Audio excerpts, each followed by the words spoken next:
Ela entrou naquela casa com um segredo tão pesado que qualquer passo em falso poderia custar sua vida. Não era uma empregada. Nunca foi. Por trás do uniforme simples, dos gestos discretos e do olhar sempre baixo, existia uma mulher movida por uma dor que não tem nome, a dor de quem perdeu alguém para as mãos de um monstro e nunca recebeu justiça. E durante todo esse tempo, o vilão olhava para ela como se fosse invisível. Esse foi o maior erro da vida dele. Vamos começar pelo que realmente importa. Quem é Angela? Porque entender essa personagem é entender a alma inteira dessa trama. Angela não é uma antagonista. Ela não é uma aliada ingênua. Ela é algo muito mais raro na ficção. Uma agente infiltrada pelo amor. Não o amor romântico que vemos em tantas novelas. O amor de irmão. O amor que não aceita que a morte de Manu fique sem resposta, sem punição, sem verdade. Manu, a jovem que trabalhava em uma boate, que era descrita por todos como alguém que não fazia mal a ninguém, morreu de forma brutal. E o homem por trás disso passeia pela sociedade com a cara lavada, casado com uma mulher de família, usufruindo de uma vida construída sobre os cadáveres de suas vítimas. Renato Maia. Só de pronunciar esse nome já dá para sentir o peso da hipocrisia que ele carrega. Ele é o tipo de vilão mais perigoso que existe. O que sorri.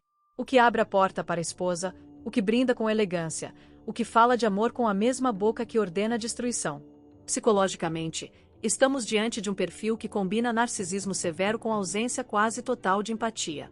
Para Renato, as pessoas ao redor não são seres humanos. São peças. A esposa Mariana é uma peça. A empregada é uma peça. Até o falecido Onofre Pereira foi uma peça em seu jogo maior. E por falar em Onofre, vamos abrir esse capítulo que muita gente ainda não entendeu completamente. O que Mariana descobriu no cassino não foi apenas um detalhe da biografia criminosa de Renato. Foi a revelação da grandiosidade do seu plano. Renato chegou a essa cidade sem nada. Literalmente com uma mão na frente e outra atrás, como bem descreveu quem o conheceu desde o início. E ele identificou rapidamente onde estava o dinheiro, onde estava o poder, e traçou uma rota.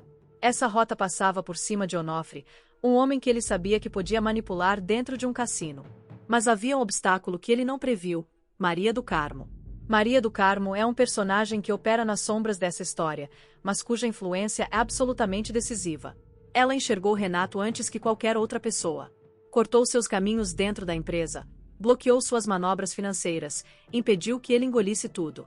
Renato tentou seduzi-la, tentou se aproximar pelo casamento e fracassou. E quando um homem como Renato fracassa, ele não aceita. Ele escala. Ele transforma a rejeição em guerra. E essa guerra custou caro para muita gente inocente ao redor. Agora pense na cena em que Mariana chega em casa depois do cassino e conta tudo para Angela. Repare na dinâmica entre as duas mulheres nesse momento. No início da história, uma era patroa e outra era empregada. Agora, são duas mulheres unidas pela mesma raiva, pelo mesmo desejo de ver a verdade vencer. Mariana não está mais sendo manipulada. Ela está manipulando. E há algo profundamente satisfatório nisso: ver uma mulher que foi tratada como fraca, como louca, como controlada, se transformar na arquiteta da queda do seu opressor. Porque Renato fez questão de convencer Mariana de que ela estava enlouquecendo.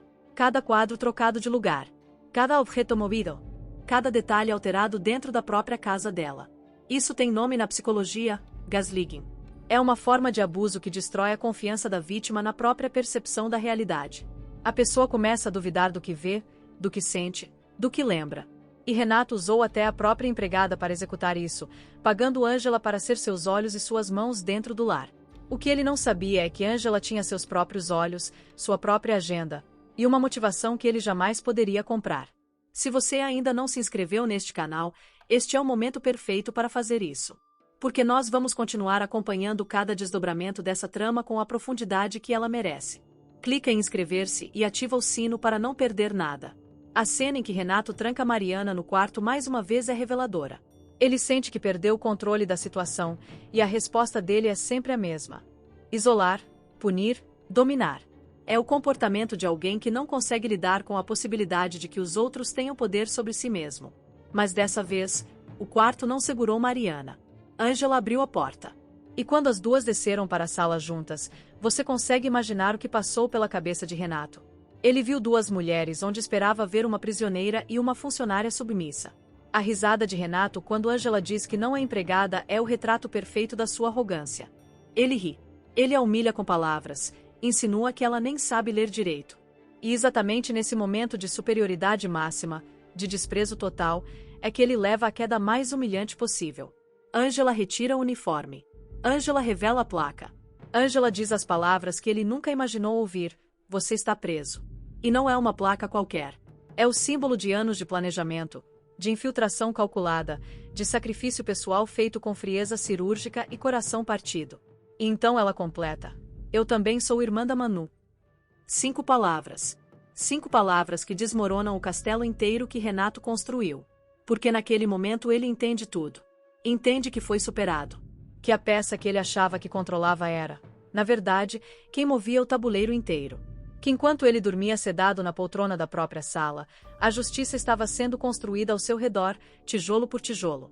A entrada de Jonas, de Paula com sua câmera e dos policiais é cinematográfica. É o tipo de cena que faz a audiência se levantar do sofá.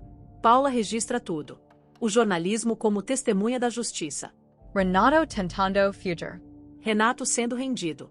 Renato, o homem que sempre teve uma saída, que sempre manipulou a narrativa, que sempre foi mais esperto que todos ao redor, sendo levado algemado enquanto murmura que deve estar sonhando ainda. Mas não está. É real. E Angela fez questão de garantir que fosse real da forma mais completa possível.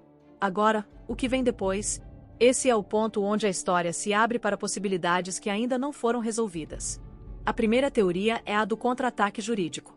Renato é um homem com recursos, com contatos, com histórico de manipular sistemas. A prisão pode não ser o fim.